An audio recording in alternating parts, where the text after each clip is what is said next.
A Najeriya, musamman arewacin ƙasar, akwai sababbin fitattun matasa da suka rungumi fasahar zamani a matsayin hanya ta nasara.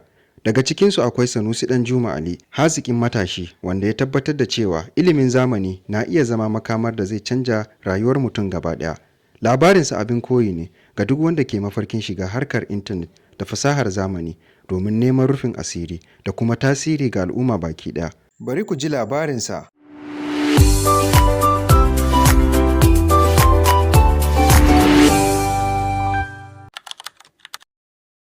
Sanusi Ɗanjuma Ali haifaffen garin Minjibir ne da ke Kano, Najeriya, wanda aka haife shi a ranar Talata 3 ga watan Mayu, shekara ta 1988.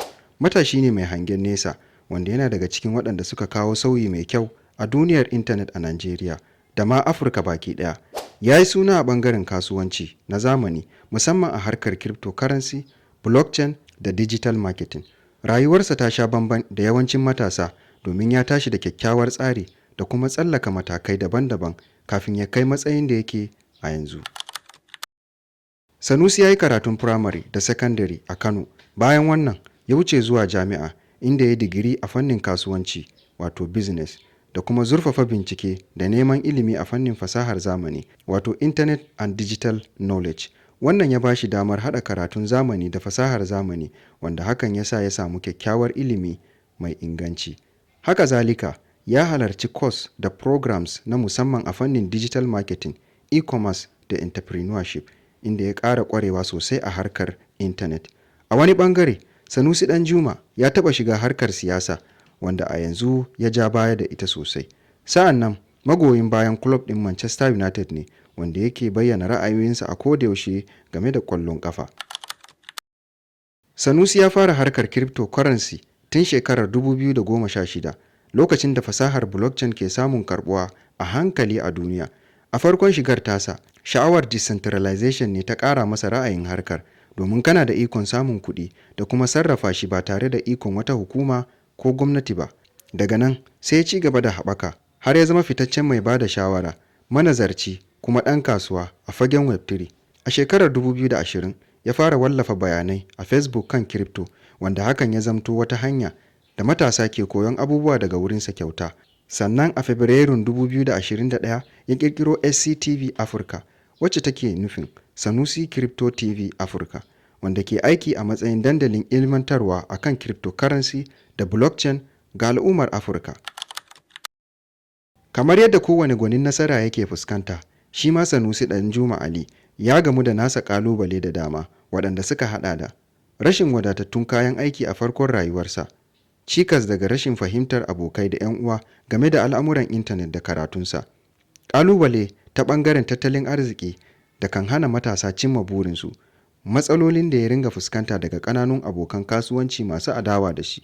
Sai dai ya ci gaba da dagewa da jajircewa har izuwa wannan matakin da yake. Sanusi ya yi fice a harkar mining da airdrop farming. A 2023 ya shiga cikin top 7 na masu mining sama da miliyan 4 a ICE wato ICE blockchain. A wani mining campaign daban, ya kuma shiga cikin top 3 daga cikin mutane 1.97 million participant, wanda hakan ya ƙara tabbatar da tasirinsa. A shekarar 2024, Sanusi Ɗanjuma Ali ya zama Bitget Global Ambassador, inda ya taimaka wajen tallata fasalinsu na copy trading. Sa'an nan ya yi partnership da shahararrun platforms ta hanyar reviews da tallace-tallace, ciki har da Roku, Quidax, Busha, Zen Finance. A Mayun 2025, Sanusi ya gabatar da jawabi a wani babban taron da The Orange Block suka shirya a Kano, inda dubban matasa suka halarta, kuma ya jawo hankalinsu kan damar da Web3 take bayarwa. A Twitter Spaces ya sha tattaunawa da manyan masana, musamman wajen nazari kan airdrop strategies kamar Kaito AI, Wallchain da Cookie.phone, abin da ya baiwa matasa da dama samun ilimi mai zurfi kan decentralized exchanges. Har izuwa yanzu, Sanusi na ci gaba da samar da content na koyarwa, musamman videos. Haka zalika, yana shirya spaces kan sabbin airdrops da DeFi project. Ya ci gaba da tallata CNGN tare da Roku Wallet. Ya ci gaba da halartar ayyuka da taruka kan halal trading a musulunci da Web3 opportunities ga matasa. Tarihin Sanusi Ɗanjuma Ali ya nuna mana cewa nasara ba ta zuwa cikin sauƙi. Tabbas nasara tana buƙatar haƙuri, jajircewa da kuma imani akan abin da kake yi.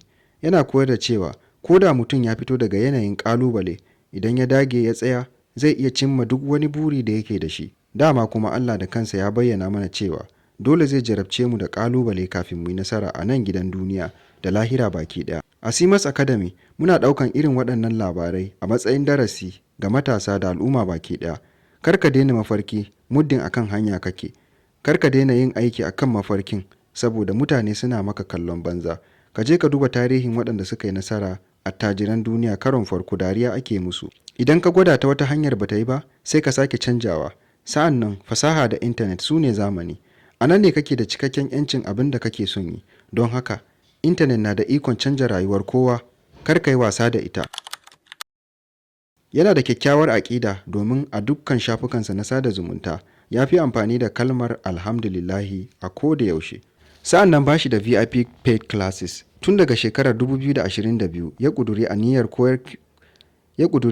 koyar da ilimin crypto kyauta ta hanyar YouTube ɗinsa. Duk wanda ya ce zai karɓi kuɗi ya koya masa to tabbas kama ne, domin baya haka.